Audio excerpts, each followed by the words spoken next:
एक बार फिर से आप सभी का स्वागत है। हम अध्ययन कर रहे हैं तीमुथियुस के नाम पौलुस प्रेरित की पहली पत्रिका और अब समय है कि हम उसके चौथे अध्याय और छठे वचन से आगे का अध्ययन करें। यहां छठे वचन से लेकर लास्ट 16वें वचन तक पौलुस जो वचन लिखते हैं वो खास तौर पर सेवकों के लिए है, क्योंकि हम जानते हैं कि ये पत्री पौलुस तीमुथियुस के नाम लिख रहे हैं। तीमुथियुस जो कि बहुत सारी जिम्मेदारियां उन्हें दी गई हैं, बहुत सारी कलीसियाओं की जिम्मेदारी उनके ऊपर है ताकि वो लोगों को समझाएं और कलीसिया का मैनेजमेंट करें। तो यहां पर ये जो छठे वचन से लेकर 16वें वचन तक हम पढ़ेंगे, ये खास तौर पर उन लोगों के लिए है जो सेवकाई करना चाहते हैं, या फिर वो कलीसिया के अगुवे हैं या फिर वो रखवाले हैं। उन्हें ये पढ़ना होगा कि ये जिम्मेदारियां पौलुस ने यहां तीमुथियुस को दी है, तो हर एक अच्छे सेवक के लिए ये बातें लागू होती हैं। पहले वचन में पौलुस कहते हैं, मतलब छठे वचन में पौलुस कहते हैं, यदि तू भाइयों को इन बातों की सुधि दिलाता रहेगा तो मसीह यीशु का अच्छा सेवक ठहरेगा। यहां पौलुस कह रहे हैं कि जो वचन की सत्य बातें हैं वो सच्चे सेवक को हमेशा अपनी कलीसिया को बताते रहना चाहिए, उन्हें सत्य से अवगत कराना चाहिए। ऐसा ना हो कि कलीसिया की खुशी के लिए ही हम वहां बातें करें, क्योंकि बहुत सारे ऐसे प्रचारकों को मैं देखता हूं, कलीसिया के अगुवों को मैं देखता हूं, जिनकी छोटी कलीसियाएं होती हैं, वो अपने कलीसियाओं के सदस्य की इच्छा के अनुसार अपने शिक्षाओं को वहां देते हैं। यदि कलीसिया ये चाह रही है कि वहां आराधना स्तुति होनी चाहिए तो वो एक एक घंटे दो घंटे आराधना स्तुति ही कराते हैं, वो कोई वचन की बात नहीं करते। अगर कलीसिया ऐसी है कि वो केवल आशीष के वचन सुनना चाहती है तो वो केवल आशीष के वचन ही उन्हें देते हैं। अगर कलीसिया चंगाई के विषय में बात करती है या दुनियावी बातें करती है तो वो प्रचारक या जो अगुवा है वो दुनियावी बातें ही वचन से लेकर के आता है। उन्हें सत्य की बातें, जो सच्चाई है, उनसे उन्हें अवगत नहीं कराता। ऐसी बड़ी कलीसियाएं भी हैं और ऐसी छोटी कलीसियाएं भी हैं, लेकिन पौलुस कह रहे हैं तू इन बातों की अगर अपने लोगों को, अपने भाइयों को सुधि दिलाएगा, उन्हें याद दिलाएगा, उन्हें चेताएगा, तभी तू प्रभु यीशु मसीह का अच्छा सेवक ठहरेगा और विश्वास और उस अच्छे उपदेश की बातों से जो तू मानता आया है तेरा पालन पोषण भी होता रहेगा। तो यहां पर पौलुस कह रहे हैं कि इस तरीके से जब तू वचन से उन्हें बताएगा, वचन की सत्य बातें बताएगा, तो वचन तो दो-धारी तलवार की तरह कार्य करता है। वो कलीसिया में भी कार्य करेगा और तेरे भाइयों के बीच में भी कार्य करेगा और तेरे ऊपर भी कार्य करेगा, और उन उपदेशों के द्वारा, उन सत्य के वचनों के द्वारा तेरा भी पालन पोषण होगा। यानी उस मसीही सेवक का भी वहां पर वो और ज्यादा वचन में दृढ़ होगा, वो ट्रेन हो पाएगा ताकि और ज्यादा वो मसीह की सेवकाई अच्छे से कर पाए। यहां 7वें वचन में पौलुस लिखते हैं, पर अशुद्ध और बूढ़ियों की सी कहानियों से अलग रहे और भक्ति की साधना कर, क्योंकि देह की साधना से कम लाभ होता है पर भक्ति सब बातों के लिए लाभदायक है, क्योंकि इस समय के और आने वाले जीवन की भी प्रतिज्ञा इसी के लिए है। मेरे प्यारे भाई बहनों, यहां पर पौलुस बहुत ही खास बात लिख रहे हैं, अशुद्ध और बूढ़ियों की सी कहानियों से अलग रहे। बहुत सारे जो सेवक होते हैं वो सही रीति से शिक्षा नहीं लेते हैं, पूरी रीति से पवित्र आत्मा का अध्ययन नहीं करते हैं। यहां से सुन लिया, वहां से सुन लिया, उस प्रचारक ने कहा, उस प्रचारक ने कहा, उसकी गहराई को जाने बिना ही वो अपने संदेश को कलीसिया में कन्वे कर देते हैं। लेकिन यहां पर पौलुस ने जो कहा है, बूढ़ियों की सी कहानियों पर मन मत लगाओ।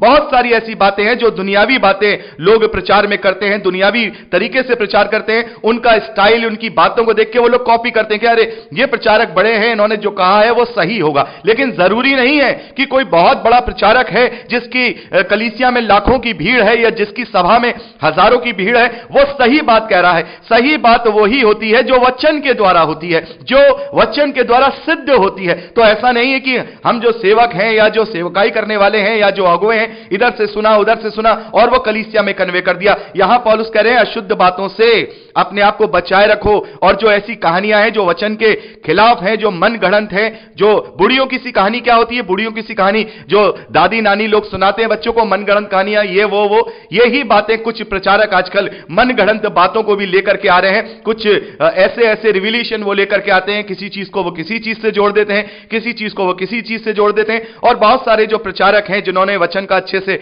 अध्ययन नहीं किया होता है, वो उन्हें ले लेते हैं और कलीसिया में कन्वे कर देते हैं। हमें ऐसा नहीं करना है। जो सेवक हैं उन्हें सही शुद्ध रीति से वचन का अध्ययन करते हुए ही सत्य का प्रचार करना है, जो सत्य प्रभु यीशु मसीह ने जो हमें और आपको दिया है।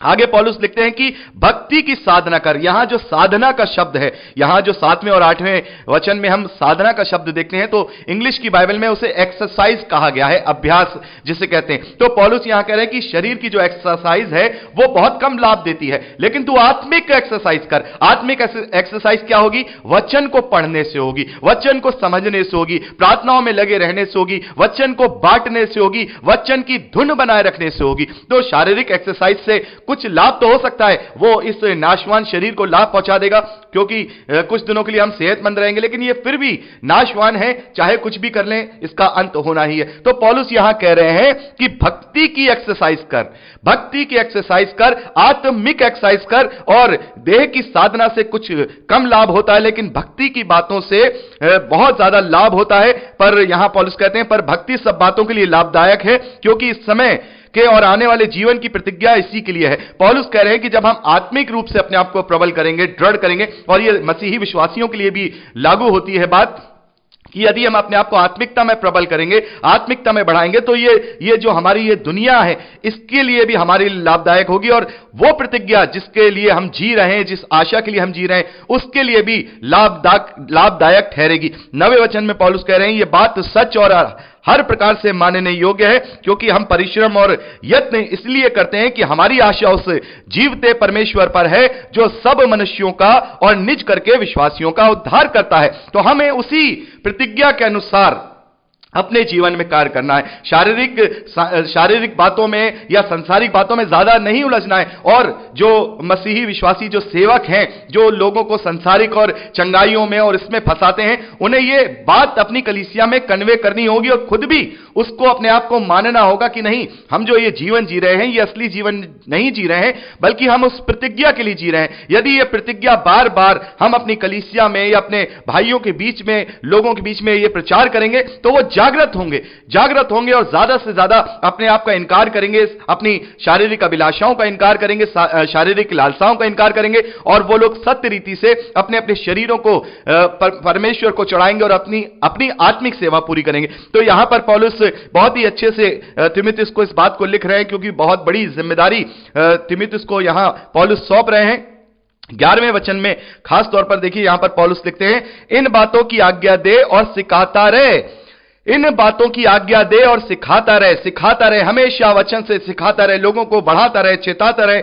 12वें वचन में पौलुस लिखते हैं कोई तेरी जवानी को तुच्छ न समझने पाए। यह बड़े ध्यान से आपको देखना होगा। यहां जो तीमुथियुस हैं, ये जो सेवक हैं, ये जो प्रचारक हैं, ये जो जिम्मेदारी इन्हें दी है, ये जवान हैं। और ये बहुत ज्यादा आजकल देखने में आ रहा है। बहुत सारे हमारे ऐसे भाई हैं अलग अलग जो बाइबल अध्ययन ले रहे हैं, कभी कहीं से कोई फोन आता है, कहीं से फोन आता है, वो लोग बताते हैं अपने अपने प्रचारकों की, अपने अपने पास्टर्स की जो हरकतें वो बताते हैं, वाकई में ही वो शर्मनाक होती हैं। और मैं ये सोचता हूं कि प्रभु ये जो वचन को लेकर के चल रहे हैं और पवित्र आत्मा को ये ग्रहण करने की बात करते हैं, तो क्या इन्हें बिल्कुल भी इस बात का भय नहीं है कि हम क्या जिम्मेदारी लेकर के चल रहे हैं? यहां पर पौलुस ने साफ तौर पर कह दिया है कि तेरी जवानी को कोई तुच्छ ना समझने पाए, तेरी जवानी पर कोई कलंक ना लगने पाए, तेरी जवानी पर कोई दोष ना लगाने पाए। ऐसे हैं, ऐसे जवान प्रचारक हैं, ऐसे जवान पास्टर हैं जो इस प्रकार से भटक जाते हैं। लेकिन यहां पौलुस ने खास तौर पर यह तीमुथियुस से कह दिया है, क्योंकि तीमुथियुस भी जवान मसीही विश्वासी और प्रचारक है और सेवक है। तो पौलुस ने कह दिया है कि अपनी जवानी को संभाले रखना, अपने आप को भटकने मत देना, क्योंकि तुझ पर कोई दोष न लगाने पाए। तो मेरे प्यारे भाई बहनों, ये जो जवान प्रचारक होते हैं या जो अगुवे होते हैं, कभी कभी ये अपने जीवन में ऐसी बातें कर जाते हैं कि वो शर्मनाक हो जाती हैं, कलीसियाओं में शर्मनाक हो जाती हैं। बिल्कुल अभी ये किस्सा है, अभी ही कल मेरे भाई का एक फोन आया कि वहां पर इस प्रकार का, वहां उस प्रचारक ने ये किया, जो वहां का जो पास्टर था उसने चर्च के अंदर ही उसने एक लड़की के साथ गलत हरकत की। और देखी कितनी बड़ी शर्मनाक बात यहां पर देखने को मिलती है। तो जो प्रचारक हैं, जो अगुवे हैं, उन्हें अपनी इस जवानी पर कंट्रोल करना होगा ताकि लोग उसे तुच्छ न समझने पाए। बहुत बड़ी यहां पर हर एक बात पौलुस ने यहां पर अच्छे से लिखी है, क्योंकि पवित्र आत्मा से होकर के वो ये बातें लिख रहे हैं। तो मुझे और आपको इन बातों का खास तौर पे ध्यान रखना होगा, जो मसीही सेवक हैं, जो अगुवे हैं, या जो प्रचारक हैं, या जो फिर रखवाले या पास्टर हैं। आगे पौलुस कह रहे हैं पर वचन और चाल चलन और प्रेम और विश्वास और पवित्रता में विश्वासियों के लिए आदर्श बन जा। हालेलुया। जो प्रचारक हैं, जो अगुवे हैं, उन्हें आदर्श बनना है, वचन में चल करके उन्हें दिखाना है कि हम वचन में चलने वाले हैं, हमारा चाल चलन प्रभु यीशु मसीह में है, हम प्रेम करने वाले हैं, विश्वास और पवित्रता में विश्वासियों के लिए आदर्श बन। मसीही सेवकों को आदर्श बनना होगा, क्योंकि पौलुस कहते हैं कि जो सेवक हैं वो दुगने आदर के योग्य हैं, वो सम्मान के योग्य हैं। यदि हम अपने अंदर वो चीजें लेकर के नहीं आएंगे, जो पवित्र आत्मा का फल है, वो शिक्षाएं और वो वचन अपने जीवन में लागू नहीं करेंगे, तो फिर हम कितना भी दूसरों को सिखाते रहें, दूसरों को समझाते रहें, उसका कोई भी लाभ नहीं होगा। क्योंकि जो सेवक हैं उन्हें आदर्श बनना है, कलीसिया का आदर्श बनना है, कलीसिया का जो अगुवा है उसे अपनी कलीसिया का आदर्श बनना है, ताकि वो अपने आप को पूरी रीति से जांचते हुए, वचन में चलते हुए, पवित्रता के साथ और अपनी जवानी को संभाले हुए विश्वासियों के लिए आदर्श बन जाए। 13वें वचन में पौलुस कहते हैं, जब तक मैं ना आऊं तब तक पढ़ने और उपदेश देने और सिखाने में लौलीन रहे। तो यहां पर सेवकों के लिए यह बात यहां पर लागू होती है कि जब तक प्रभु यीशु मसीह लौट के नहीं आ रहे हैं। खैर, यहां पर तो पौलुस ने अपने विषय में बात की है, लेकिन मैं इस बात को जोड़ रहा हूं यहां पर जो आज के समय में, जो आज के परिवेश में हम यहां देखते हैं कि प्रभु यीशु मसीह शीघ्र अति शीघ्र आने वाला है। जब तक प्रभु यीशु मसीह दोबारा लौट करके ना आ जाए, या हमारी आखिरी सांस इस धरती पर जो हमें दी गई है, यहां सेवकों के लिए पौलुस एक ये संदेश दे रहे हैं।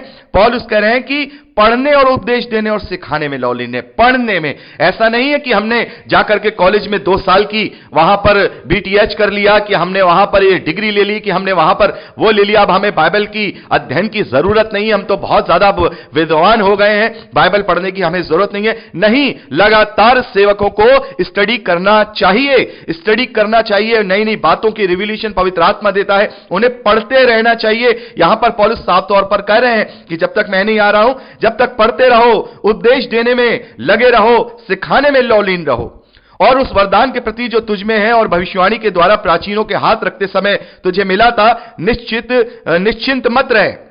यहां पर पौलुस कह रहे हैं कि जो वरदान तुझे मिले हैं उसको ही लेकर निश्चिंत मत हो जा, जो डिग्री तुझे मिली है उसको लेकर के निश्चिंत मत हो जा, क्योंकि वो अभी तक पूर्ण ज्ञान नहीं है। पूर्ण ज्ञान तो हम जब तक मसीह यीशु लौट के नहीं आ जाएंगे, जब तक हम पूरा ज्ञान प्राप्त नहीं कर पाएंगे, तो हम अभी अधूरे हैं।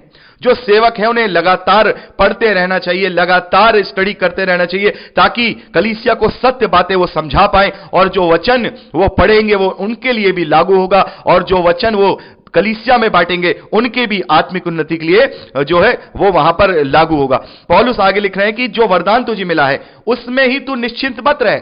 हम देखते हैं बहुत सारे जो सेवक हैं वो निश्चिंत हो जाते हैं कि नहीं, हमें तो ये अब सब कुछ मिल गया है। नहीं, हमें निश्चिंत नहीं होना है, हमें भी अंत तक धीरज धरे हुए अपने उद्धार को थामे रहना है। यहां पर पौलुस 15वें वचन में लिखते हैं, इन बातों को सोचते रहे और इन्हीं में अपना ध्यान लगाए रहे, ताकि तेरी उन्नति सब पर प्रकट हो, और अपने उपदेश की चौकसी रख। देखिए ये बहुत ही इंपॉर्टेंट बात सेवकों के लिए है मेरे प्यारे भाई बहनों। यहां पर जो सेवकाई करना चाहते हैं, जो भाई बहन, जो लोग सेवकाई में हैं, वो इस बात का ध्यान रखें कि अपने अपने उपदेश की चौकसी रखें। चौकसी रखें जो शब्द मैंने बोला है, चौकसी रखूं मैं जो मैं शब्द बोल रहा हूं, चौकसी रखें आप जो शब्द बोल रहे हैं, क्योंकि जो आप कलीसिया में शब्द बोल रहे हैं वो आगे कन्वे हो जाएगा। चौकसी करिए, यदि कोई गलत शब्द बोल दिया गया है या गलत तरीके से कोई व्याख्यान हो गई है, उसे तुरंत सुधारिए, क्योंकि पवित्र आत्मा निरुत्तर करता है। आत्मा में होकर पवित्र आत्मा हमें निरुत्तर करता है। हमें अपनी चौकसी करनी है, अपने उपदेशों की चौकसी रखनी है। हमें इस बात का ध्यान रखना है कि हमने कलीसिया से क्या कहा है, कहीं ऐसा तो नहीं कह दिया जिससे उनकी आत्मिक उन्नति में कोई कमी हो जाए, या फिर उनका आत्मिक जीवन नष्ट हो जाए, या फिर हम उन्हें कहीं ऐसा तो नहीं है कि भटकाने वाली बात कर दे रहे हैं। हमें चौकसी रखनी है उपदेशों पर खास तौर पर, और वो हम कब करेंगे, जब हम वचन का सही रीति से स्टडी करते रहेंगे। निश्चित नहीं हो जाएंगे कि हमने तो बीटीएच किया है, हमने तो डिग्री कर ली, हमने तो मास्टरेट कर लिया, हम तो वहां पर पीएचडी करके आए हुए हैं, हम तो बहुत कुछ जानते हैं।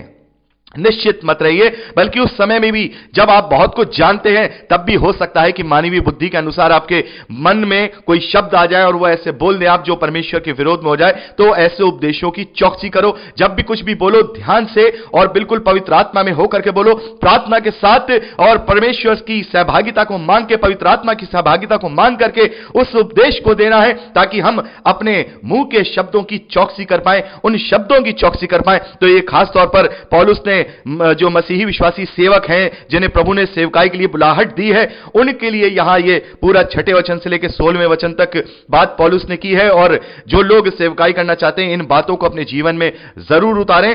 16वें वचन में ये लास्ट वचन है, पौलुस लिखते हैं, अपनी और अपने उपदेश की चौकसी रख, अपनी भी और अपने उपदेश की भी चौकसी रख, इन बातों पर स्थिर रहे, क्योंकि यदि ऐसा करता रहेगा तो तू अपने और अपने सुनने वाले के लिए भी उद्धार का कारण होगा।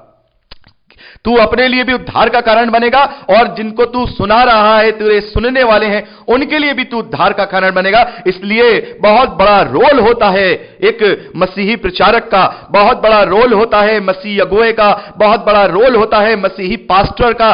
पास्टर बनना आसान नहीं है, कलीसिया को घेर करके लोगों को वचन बनाना, सुनाना आसान नहीं है। ध्यान रखिएगा, बहुत बड़ी जिम्मेदारी को लेकर के चल रहे हैं, बहुत बड़ी जिम्मेदारी को लेकर के चल रहे हैं। बड़े ध्यान से चौकसी के साथ अपनी भी चौकसी करनी है और अपने उपदेशों की भी चौकसी करनी है, और खास तौर पर अपने कैरेक्टर की, अपने चाल चलन की भी चौकसी करनी है। तो यहां पर हमने 4थे अध्याय का अध्ययन कंप्लीट कर लिया है, और मैं चाहूंगा कि अब 5वें अध्याय से हम अगली रिकॉर्डिंग में आगे का अध्ययन करें। प्रभु आप सबको आशीष दे। Praise the Lord. जय मसीह की।